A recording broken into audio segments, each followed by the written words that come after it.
So good morning and good afternoon to everyone, wherever you are in the world. Welcome and thank you so much for joining this webinar.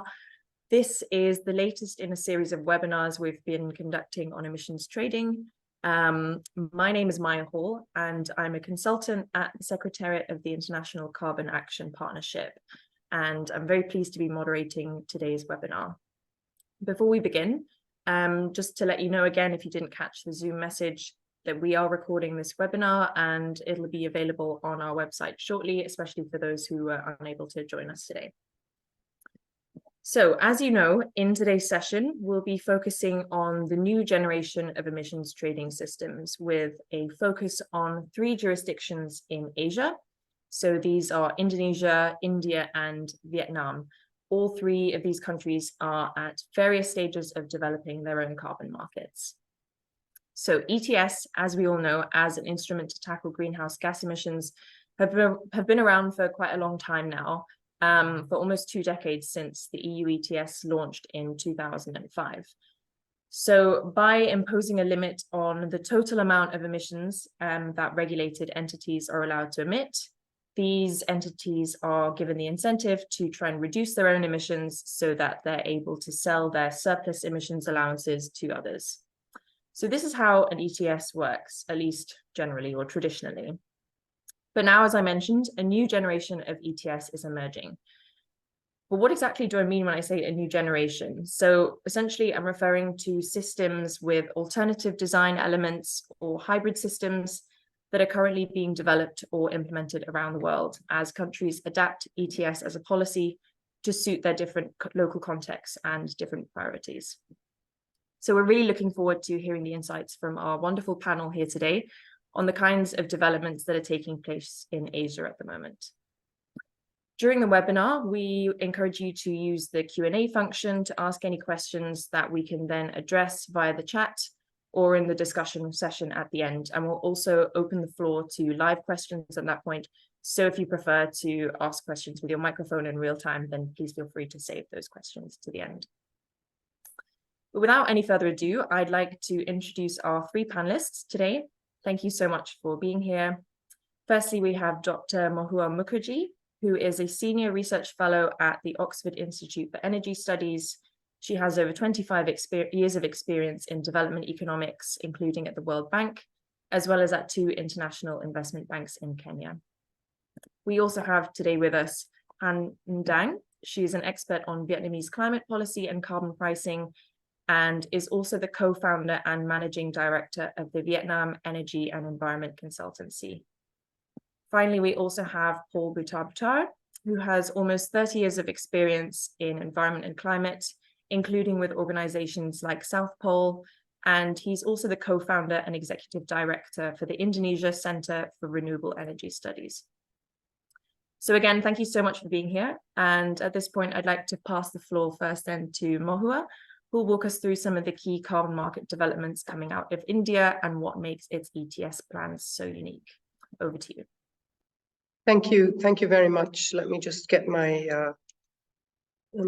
presentation. Oops, sorry. Presentation up on the screen, and I hope everyone can see that. So I will just jump right in. Maya, thanks for setting the stage so well.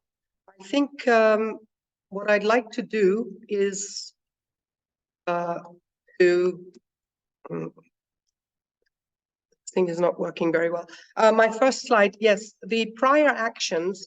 I'd just like to sensitize us to the fact that we're talking about 190 countries that are all going to be setting up some sort of carbon market.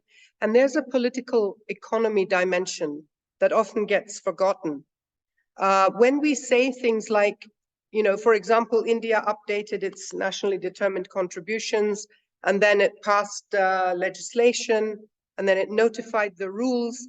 There's an enormous amount of upstream work for those things to happen, because particularly in a country like India, where you can't do, the federal government cannot dictate top down what has to happen, it enters into the NDCs, all right, on the global stage, but the actual action has to happen in 28 different states at the grassroots level, and millions of people have to align their behaviors and their investment decisions. So this is no mean feat to get to this stage. So I just want to mention that we know what an enormous economy we are talking about in the Indian case. We have $3 trillion with a plan of growing to $5 trillion, and that has to be done in a decarbonized way. So practically, this is a flexibility and adaptability have to be one of the hallmarks. And I liked how you mentioned the hybrid systems, and the countries in Asia that you've selected for today's event are doing things according to their own national priorities, which is very much the case for India. So India has to have flexibility, and it has to have adaptability for everyone to find it acceptable. And this is, and the Indian priority, I want to just, before I leave this slide soon, I want to mention the mindset that the Indian government's top priority at the forefront of its mind is the NDCs and how to use the carbon market to meet its NDCs first and foremost. So this is not really related to the Article 6 trading, international trading of ITMOs and so on. This is really for meeting the domestic NDC requirements. And the way that India wants to do this is to modify two existing market instruments that it has had. So it's had something called the Perform Achieve Trade, or the PAT instrument, which we'll be talking about a bit more. That one has been around for 2 decades. And the other one is the Renewable Energy Certificate, the REC, which has been around for 1 decade. So the Indian carbon market, which is for domestic purposes of meeting the NDCs, will be built on these 2 building blocks that have already been around. They need to be modified in order to meet the new requirements, which we'll talk about. And the reason I've put this graphic at the bottom is that we see that thermal power accounts for over 50% of the carbon emissions in India. But we just had an announcement yesterday, so this is hot off the press, that the iron and steel, so basically what you see, the green, the blue, the yellow, and a little bit of the other, those are the first 4 economic segments that are going to be part of the new carbon market. They have to enter this new compliance market. And my speculation is that these are traded goods, and therefore the government is putting them in the front row to get ready for the border adjustment mechanism in Europe. So it's very interesting that iron and steel, cement, refineries, and pulp and paper, which comes under other, are the first 4 segments that will make up the carbon market in India. So let me move on and look at the what we mentioned, the Perform Achieve Trade, which was always fully and only a compliance market, and the renewable energy certificates, which were semi-compliance in the sense that they were always a hybrid market. There were some companies that had to purchase RECs, but then there was also a voluntary dimension to the REC, which there was not for the PAT. So remember, these are the 2 building blocks. So India's market systems are currently focused on energy efficiency and expanding the renewable energy capacity. That's what these 2 things do. However, these 2 are not carbon denominated at present. There's no link to a CO2 equivalent. So the PAT is in millions of tons of oil equivalent, and the REC is in megawatt hours. So this is what has to now be converted, and there's a lot of methodology work going on as to how these certificates can be expressed in different units, particularly in terms of CO2. And the government objective, as I had mentioned, is to align the outcomes of what goes on in these markets, in other words, achieving better levels of energy efficiency or expanding renewable energy capacity, how these can be aligned with its own promises on greenhouse gas reduction targets. I should mention that in August of 2022, the targets that India further increased in ambition now include by 2030 that 50% of all its installed energy capacity will be renewable energy, and that the emissions intensity of its GDP will go to 45% of what the emissions intensity was in 2005. So this is very ambitious. And in order to do this, the government believes that a lot of mature technologies, in other words, the ones that are already commercialized, solar, wind, biogas, biomass, all the ones that we know of that are already being used in deployment, the government wants domestic players to invest in these because the government doesn't believe that the carbon finance is coming anytime soon. So it wants the domestic resources to put in as many mature technologies as possible. And for this purpose, no international carbon credit trading will happen for these investments in mature technologies until the NDC is met. This is a pretty significant sort of point, and we can come back to it later perhaps. But there will be limited exceptions. This is the interesting thing. So for non-mature technologies or for cutting-edge technologies that India does not have yet in deployment, for example, offshore wind is one of these limited exceptions. Offshore wind is mature in other countries, but it's not mature in India yet. So if somebody is coming with one of the technologies on the limited exceptions list, which I can go into later, then and that includes things like carbon capture and storage, green ammonia, tidal energy, and all sorts of cutting edge technologies, then international carbon credit trading can happen, and the carbon credits can accrue to the benefit of whoever brings such technology and financing to India to invest in such projects in India. So that's the sort of thinking. I'm conscious of time here.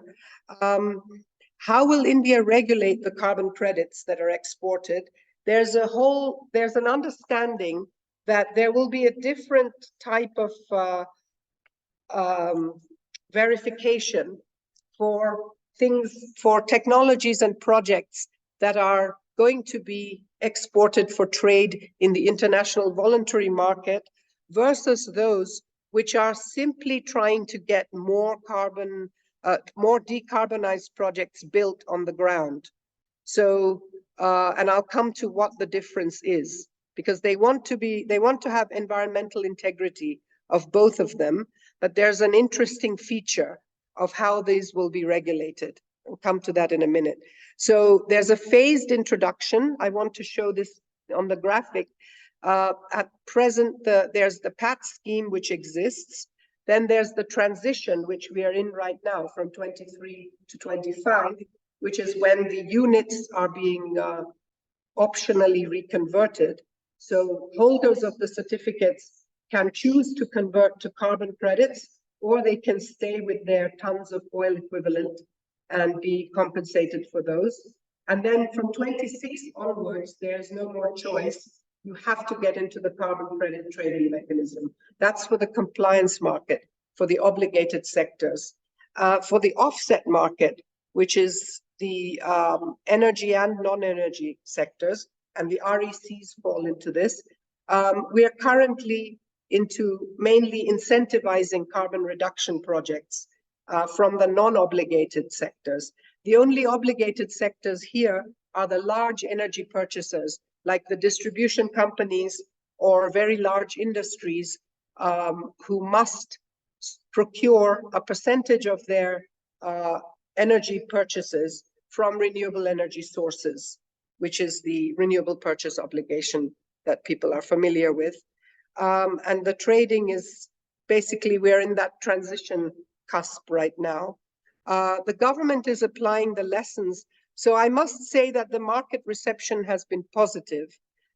People are happy to be moving into this market-based instrument because India has a lot of experience with this. I think in the days of the Kyoto Protocol and the CDM, India was the second largest supplier of certified emission reductions. So India has a long history with carbon markets. And the government has now understood the importance of the demand side. One of the mistakes possibly that was made with the PAT scheme was that it was a closed loop. The only buyers were also the same designated consumers. They had limited the number of buyers, and this sometimes caused problems with the pricing. There was, too low demand, or the prices didn't incentivize the kind of behaviors that were wanted. So the government has learned lessons. The government, through 2 years of prior consultation, has shared the lessons that it has learned with the focus groups and stakeholder groups that it discussed this with. And everybody understands what I've put here in red, that the accuracy of the carbon price discovery is very important. If it becomes too high, the MSMEs can't participate. And if it's too low, then we saw this a couple of times over the 2 decades. It was cheaper to pollute because it was pollute and pay the fine, because it removes the incentive for real emissions reduction. So, and their focus up to 2026 is on the compliance market. So getting the PAT right, getting the units correctly converted to CO2 from tons of oil, and also finding the right number of market players so that the price is credible. There's a lot to talk about here. We don't have time, but capacity building institutionally, upgrading the skills of the inspectors, and particularly building a registry, a meta registry. The more players you allow in, the more difficult it becomes to keep the registry accurate and to record every single trade so that you avoid double counting. So there's an enormous amount of capacity building, and a lot of thinking is going on there. Another issue is the federal and state government burden sharing has to be well addressed, and how the government can incentivize voluntary participation through its public procurement policies is very important. The government is into procuring from carbon neutral companies. Excuse me. So if the government is announcing that and getting it right in terms of carbon neutral certifications like EcoMark, all those things have to be running on parallel tracks. And you can be a preferred supplier to the government if you're carbon neutral, then you would boost the voluntary participation and increase demand for buying these instruments. CBAM is a very big sort of thing looming on the horizon. Companies have to be clear how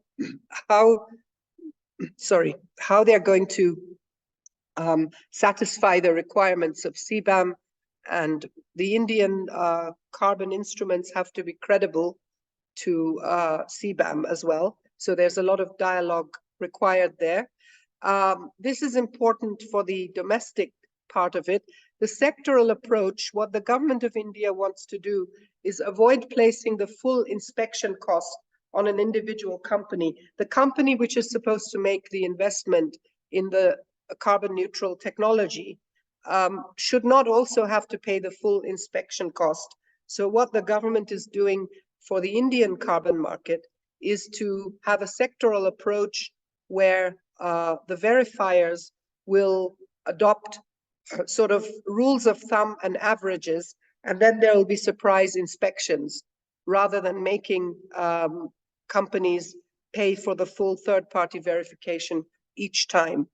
The CDM debacle that I talk about, I should just mention this, millions and millions of unused, worthless CDM certified emission reduction papers are being held by Indian companies right now, because in 2012, as some of us remember, the European government the governments stopped buying overnight without consultation. They stopped buying CERs, and these papers were left worthless. So there's another discussion going on from the holders of these old CERs. Sorry, Monghua. I'm going to have Yes. to cut you off here just so that we have time for the other presentations as well. But Yes. we'll also have time at the end to discuss some of these issues as well. Thank you so much. Great. Thank you. Thank you so much. Sorry, I lost track. No problem at all. I hope I covered enough ground. Let me get out of here.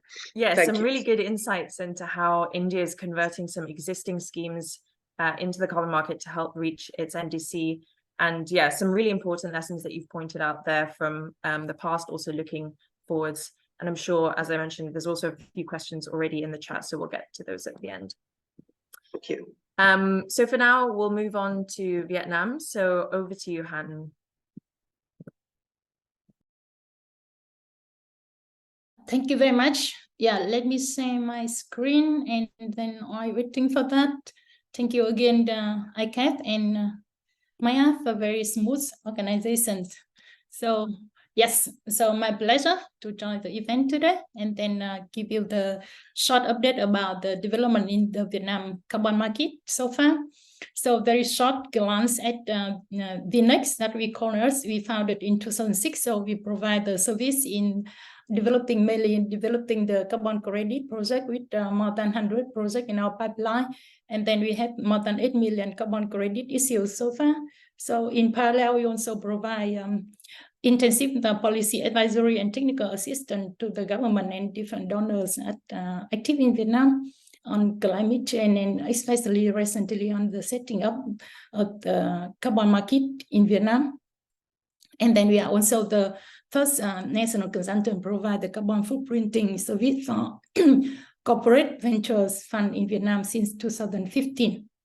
So just have a look on the our own commitment of Vietnam recently regarding the GHG emission reduction. So the Prime Minister made the commitment in the end of the 2021 for the net zero by 2050.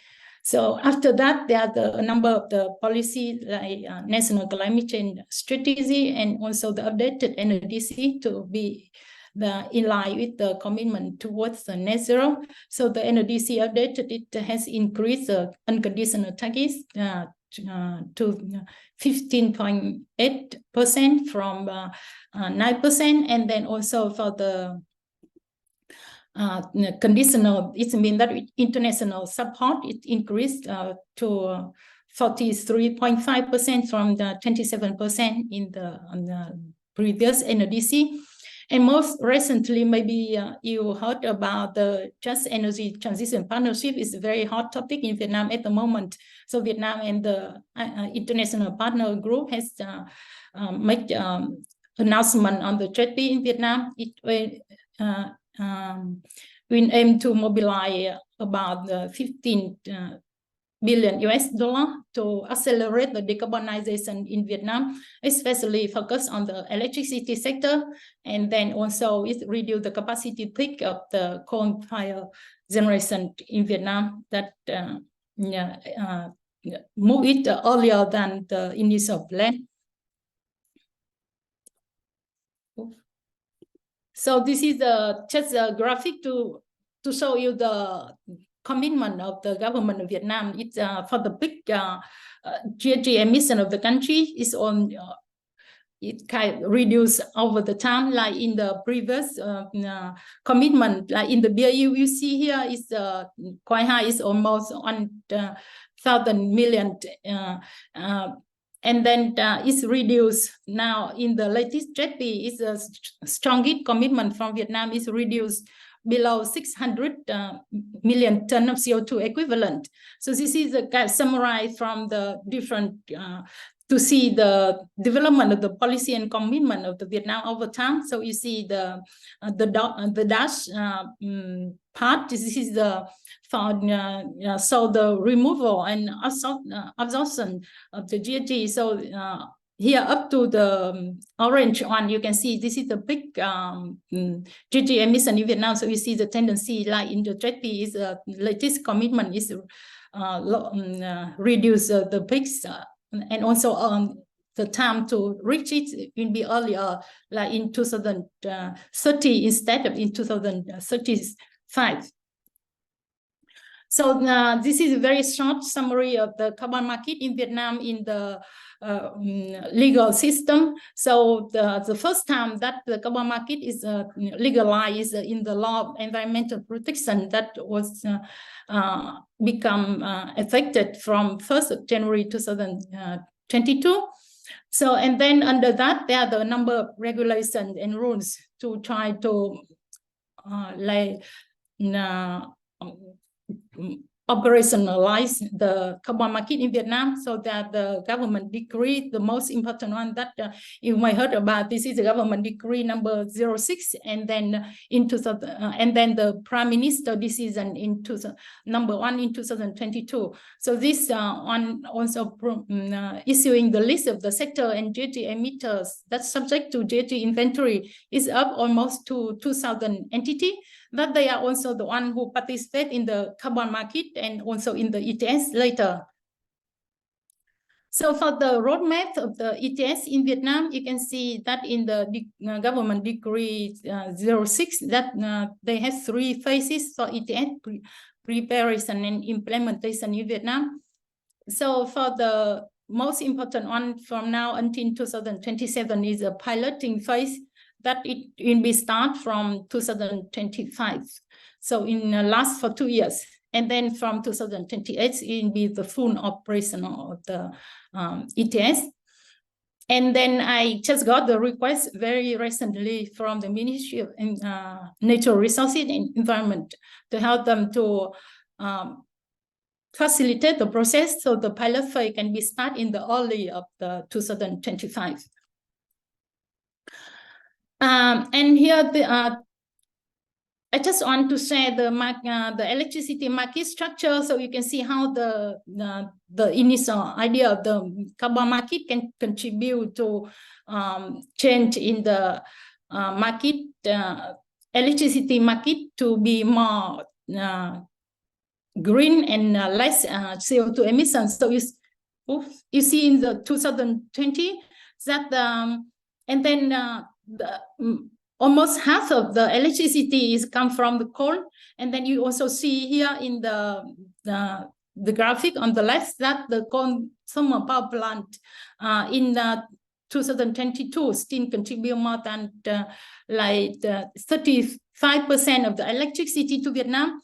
But according to the net zero scenario, then up to 2050, then the renewable energy will contribute to 95%, and then almost no coal power plant will operate, but the gas and oil products that the fossil fuel will contribute less than 5% in the overall electricity structure in Vietnam. Yeah, so it's the ultimate target of the carbon market is that it's can help to generate emission credit under Article 6 of the Paris Agreement, and also under the domestic market that can generate extra revenue stream, and then that then in its turns can significantly reduce the need for the conventional financing component for low carbon investment in renewable electricity project in Vietnam.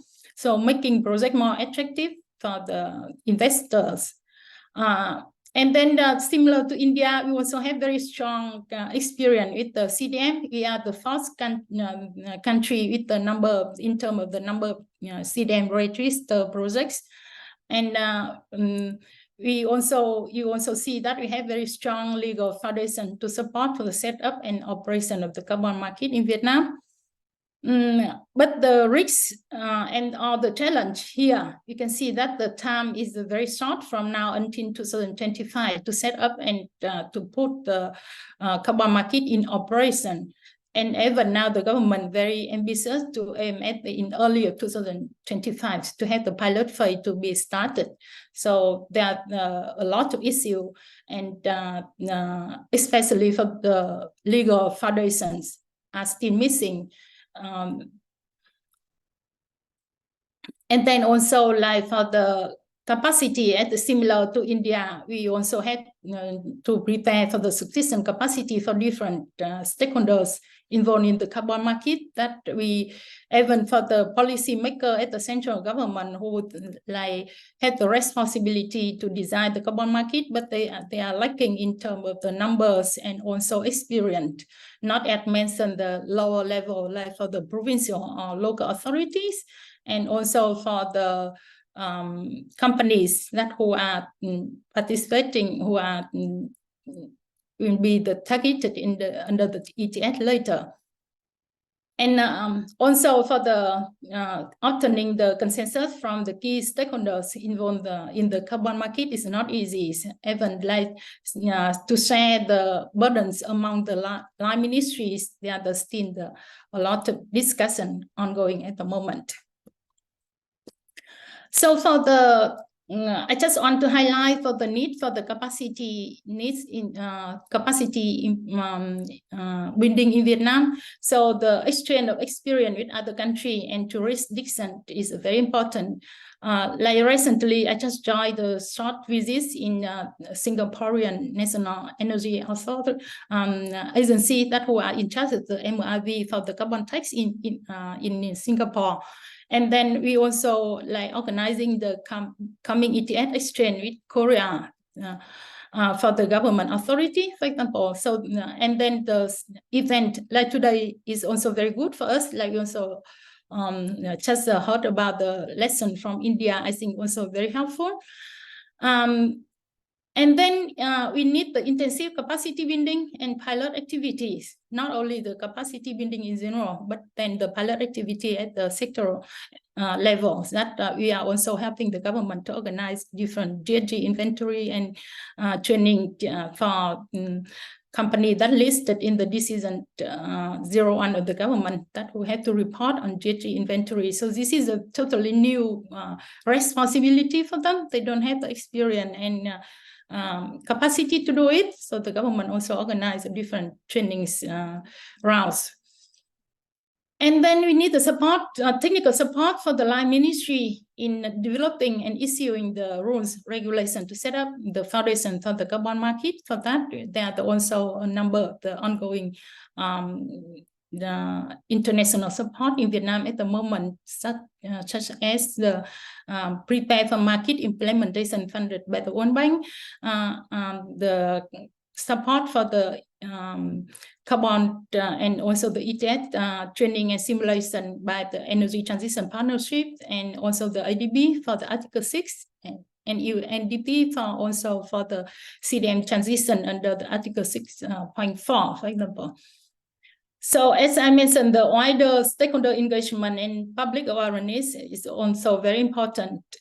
And very recently, ETS simulation and training provided by Energy Transition Partnership, it just introduced earlier this month. So this activity in last until early 2025 is in provide a series of training and simulation for the ETS. So to keep provide people the information and also the taxonomy, and then also get used to the ETS, then they can be ready for once the pilot phase is in place. So we are also pleased that we also helping the government in that assessment.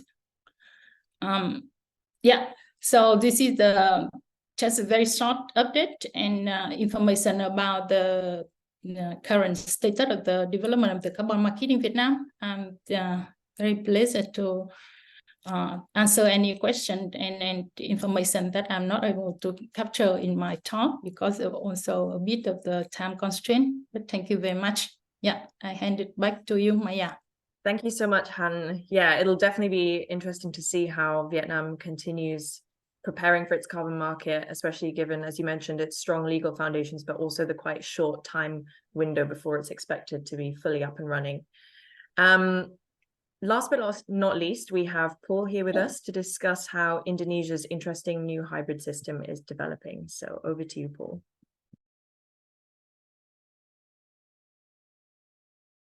Yeah, thank you very much, Maya, and thank you all for participating in this webinar, and thank you for inviting me to deliver to share some information about what we have for the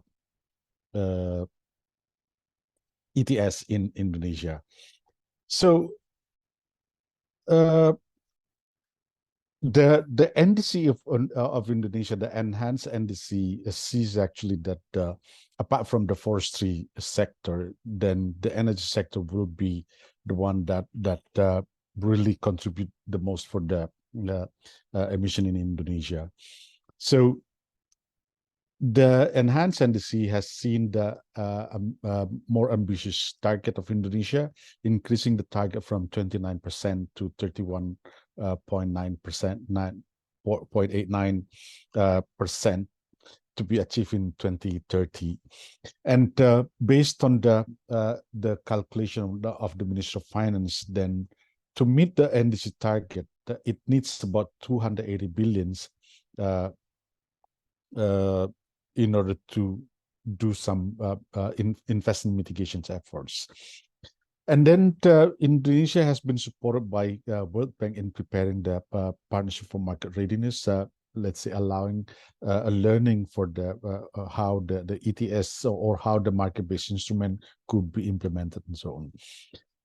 And then by 2019, there are two very important regulations that has been issued by government. The first one is the Presidential Regulation number 98, 2021, that introduced the carbon pricing with four instruments to be implemented.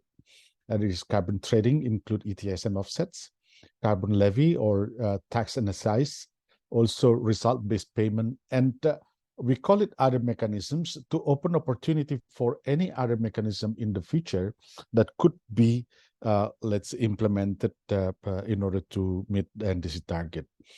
So for that, based on these regulations, there are already some other, let's say, derivatives regulation that has been issued. The regulation number 21, for example, shows or describe how the carbon pricing will be implemented. And there is regulation number 7 in 2023 that focus on the carbon pricing in the forestry sectors. Then the same year in 2021, there is also one important regulation that has been issued, that is the law number 7/21. Basically, it is about the harmonization of the taxation regulation, but one of the chapter in that law is about the carbon tax. With that carbon tax, it says that tax will be applied on purchasing goods that has carbon content. Also, tax will be applied on activities that emit greenhouse gas. So means actually that any activities that emit greenhouse gas will have to pay tax, carbon tax. So, but participants or corporates could reduce their emissions by participating in the ETS. Then, as a result of this as part of this law, one thing that has been mandated by the law is actually that it has to start with the coal power plant, and therefore the Ministry of Energy and Mineral Resources has already established the regulation number 16/2022 that allowed the introduction of the ETS and offset for coal power plant in particular, but actually it is for power sectors. There are still other regulations that need to be prepared as part of the law number 7. And then following up the regulation number 98, then there is a new law developed. the regulations is actually titling the development and strengthening financial sectors, but one of the chapter in the law is about the carbon trading. Then with this law, it defines carbon unit as an asset class. So carbon credit and so on has an asset class now, and can be traded in the exchange and through direct trading. And then there is already implementing regulations issues, and there is still some other that need to be prepared. So the launching of the ETS in Indonesia has been done actually by February this year, with about 99 companies participating. But one important point is that Indonesia just launched the carbon exchange a few days ago, 26th of September. And with the first transaction is about 460,000 ton of CO2 with the price of about 70,000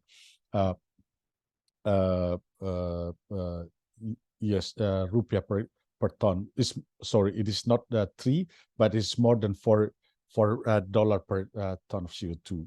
And the project is that has been, let's say, traded, the carbon credit from geothermal project that actually has been registered as in the voluntary carbon market, in the VCS, but later on converted into the local unit. So, but the carbon exchange later on can trade international credits, also can trade Indonesian credit for international purpose, but also there will be opening for the voluntary carbon market. So we start already the new chapter for the carbon exchange in Indonesia. So in the power generation, so we have so-called carbon tax, but actually, as mentioned before, to reduce the burden, we can the participants can buy or participate in the ETS with the scheme.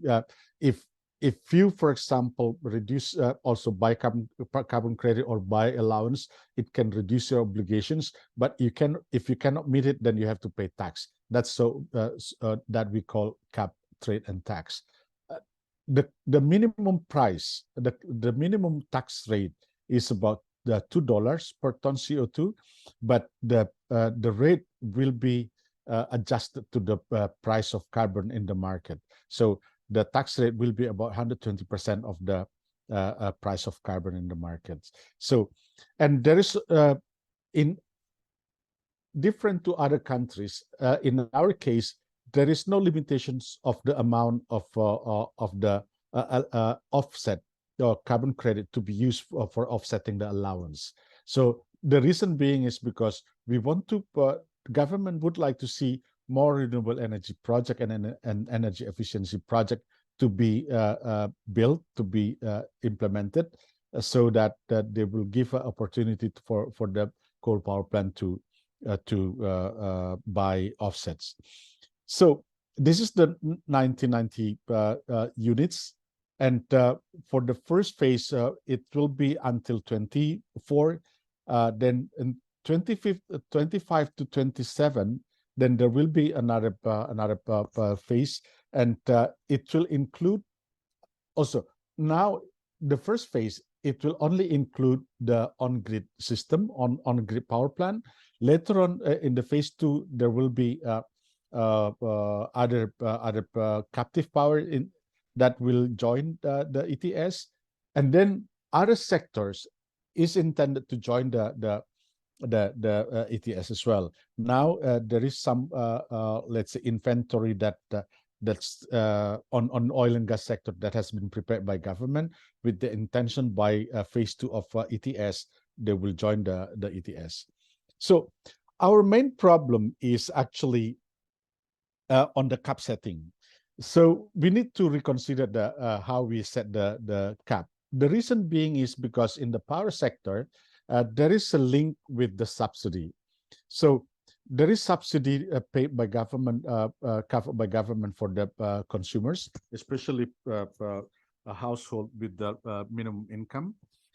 So because of that, there is also a kind of in the contract between state utility company with coal power plant, they have a kind of take or pay situations, and also if there is government force majeure, that the increased cost due to the government force majeure, for example, by introducing new policy, then if there is increased cost, then all the increased costs will have to be passed to the utility company, and the utility company will pass to the government. So this becomes a problem for us, because if we put the cap too strict, then automatically it will increase the cost of the coal power plant. That means it will increase the subsidy that need to be provided by government. And this is the thing that we are now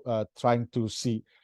Is there any other opportunity or other options for setting the cap, so that if we stricten make it more strict, then whether there will be or there will not be any implication on the subsidy. And there is a second issue that we have now in our regulation, is because as in India, Indonesian government also would like to prioritize the use of offset or any mitigation in Indonesia to meet the NDC target. But we have the issue with the minimum availability of funding for meeting the NDC target. Minister of Finance said that only about 35% of the financing could be provided by state budget. So means there will be, let's say, a need for international support. One of them is really through carbon trading. So this is now what let's say we are trying to see. How can we do international trading, carbon trading, without jeopardizing meeting the NDC target? So this, for example, we see this opportunity for trading through the voluntary carbon market, but the regulation that we have now still not guaranteeing how we can do that. So, and the third point is we have domestic crediting mechanism now working, and but the problem is whether the domestic mechanism can be accepted internationally. One of the main problems that we have now is actually on the methodology that has been approved by Ministry of Environment and Forestry. So in this methodology, they don't include additionality. While when we want to trade internationally, so the environmental integrity, the high quality carbon credit will be an issue. So this is the thing that we need to look at, how we can really manage later on in the domestic crediting mechanism. And the last point is about how we can expand the ETS from now only on the power sector, that later on will include other sector, for example, oil and gas industry and so on. So how to stepwise go into the wider sector. This is now the thing that we need to see, and we will need to finalize the carbon pricing roadmap for each sectors let's say that becomes or roadmap to meet the NDC target for each sector that will include the roadmap for the carbon pricing in that sectors. So with that, I would like to end my presentation. Thank you very much. Thanks so much, Paul. Really interesting to see the different kinds of approaches that Indonesia, India, and Vietnam are taking. Indonesia, there's always lots to digest when it comes to its carbon pricing systems and all the different parts of it. I think having listened to all of these presentations as well, it's clear that there are some cross-cutting issues that all of these countries will be facing, but also, of course, lots of different elements due to the different styles and approaches that they've chosen to take. I'd now like to open the floor to any questions. I know we have a few of them in the chat. Maybe we'd start with this one from Leon. This is to Mohua. Is it already decided whether obligated sectors under the Indian compliance market will be able to use units from the offset market to fulfill their compliance obligation or part of this? Thanks for the question. A great question. It's not yet decided, but the way it's being addressed is that the government is looking to increase buyers. So it's possible that they will be allowed to expand buyers to the voluntary sector from the obligated sector, but then they also want to ensure that there are enough credits without bidding up the prices too high. So this is under discussion at the moment. Nothing has been announced, but it's a very important question. Thank you. Thanks a lot. Moving to another question that we also have in the chat. This one is to Paul. Wondering if you could elaborate a little bit on the conversion of geothermal projects into SPEs and regulatory process behind it, and why VCUs are not being considered by the Indonesia Carbon Exchange. Thank you very much. So for the domestic trading, the government obliged that the credits to be traded will only be the local emission reduction certificate. So how it would be done? So companies or project that has already, let's say, issue credit or register under PERA, for example, they have to cancel their projects and register in the Indonesian system, in the national registry, so that they can issue the local emission reduction certificate later on. So why it is not considered now? For now, it is not considered because of these regulations. But actually, as I mentioned, if the VCU is from international and to be traded international, then it can be traded in the exchange. With the let's say instruction of the president during the launching of the carbon exchange a few days ago, seems that we really need to let's say go for mutual recognitions. So actually, in the presidential regulation number 98, it says that we can do mutual recognition so that we can really trade the let's say carbon credit from other standards domestically as well as internationally. But the mutual recognition thing is not done yet. Thanks a lot for clarifying. We have another question here from Yiting. I suppose this is a question for all of our panelists on how much you think that the dawn of the European CBAM has affected the developments of carbon markets in each of these countries, and whether the timeline kind of matches and how much influence this has had. I wonder if any of you have any comments on that. If I can start, the Indonesia, the power sector start already with the ETS, and but I'm sure that we are actually ready for that. But as you know, that the CBAM will only be effectively started in 2026. And by the time, I think one of the main issue for us is really related to the export of steel. The other, let's say, commodities that will be exported would not be much exported to other country, but more is actually steel. And in this there is only few steel company that actually export their products, and they will be part of the ETS later on. As I mentioned before, and in 2025, the captive power plant will be included in the ETS, so they will be ready to be part of the to be accounted for CBAM later on. Thank you. I could go next. Just a quick short answer to say yes. I believe that the CBAM in January 2026 is driving the first 4 sectors which have been designated in India for switching over to carbon units as the units. And iron and steel, exactly as Paul said, iron and steel is one of the sectors in India. It's also cement refineries and pulp and paper. And I believe that all these are traded and exported to Europe. And so possibly not the cement, of course, but the others. And that is very much driving the practitioner. Right now, there's no trade actually taking place. The institutions are being set up, and the trades that are taking place are only on the old system, in the old units, not in carbon, not in CO2. But the urgency is there from that. Thanks. Thank you. Han?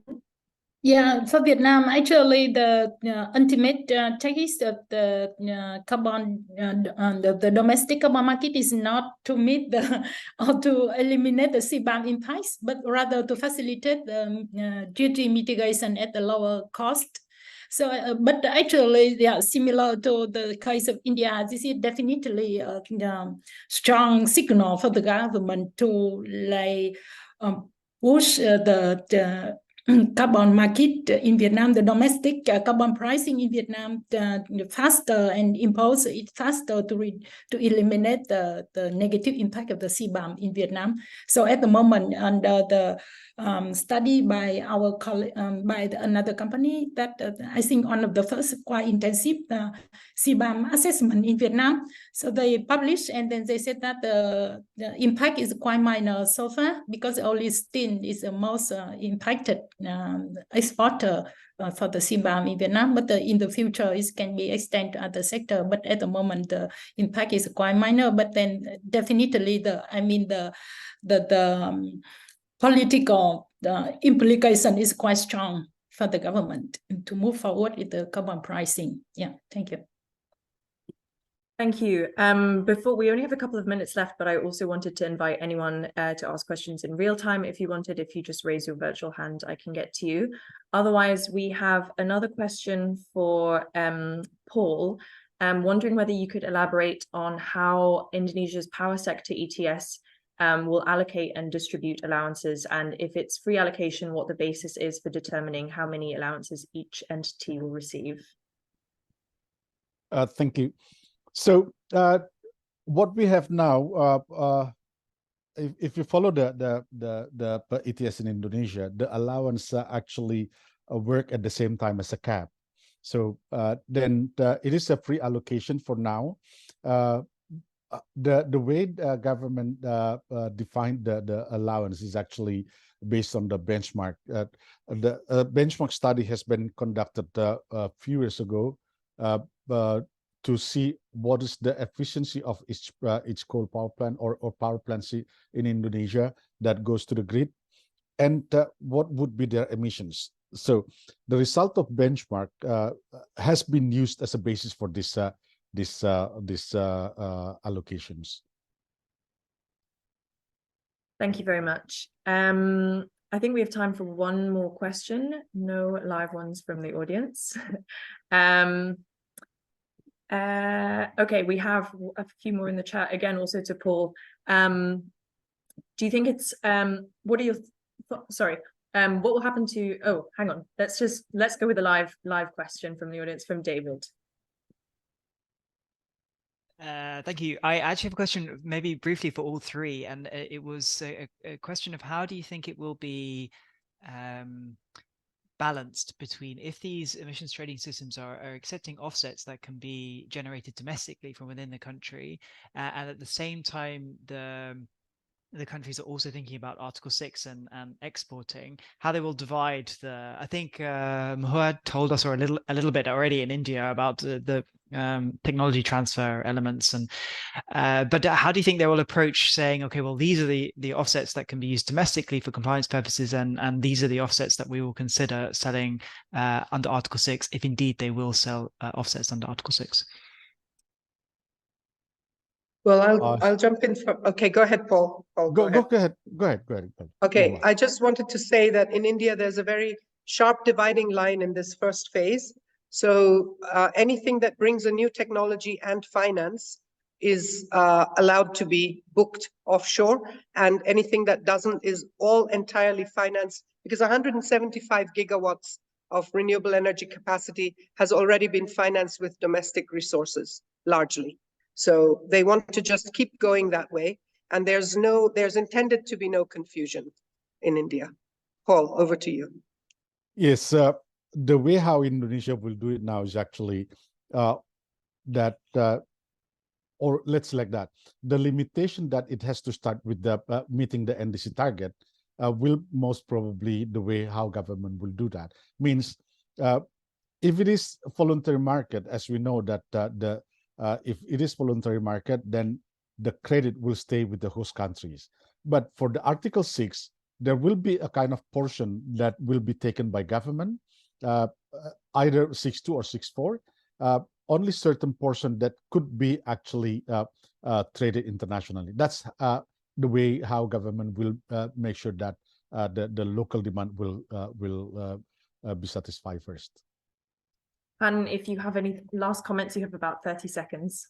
Yeah, very short. That Vietnam we don't have the line that clearly distinguished. Like in India, we have the positive list of the technology, mature technology, but in principle, that for the unconditional, like with the without the international support, it can go for the domestic market, and then with the conditional for the certain, it may be additional condition, then it can go for the Article 6. Yeah.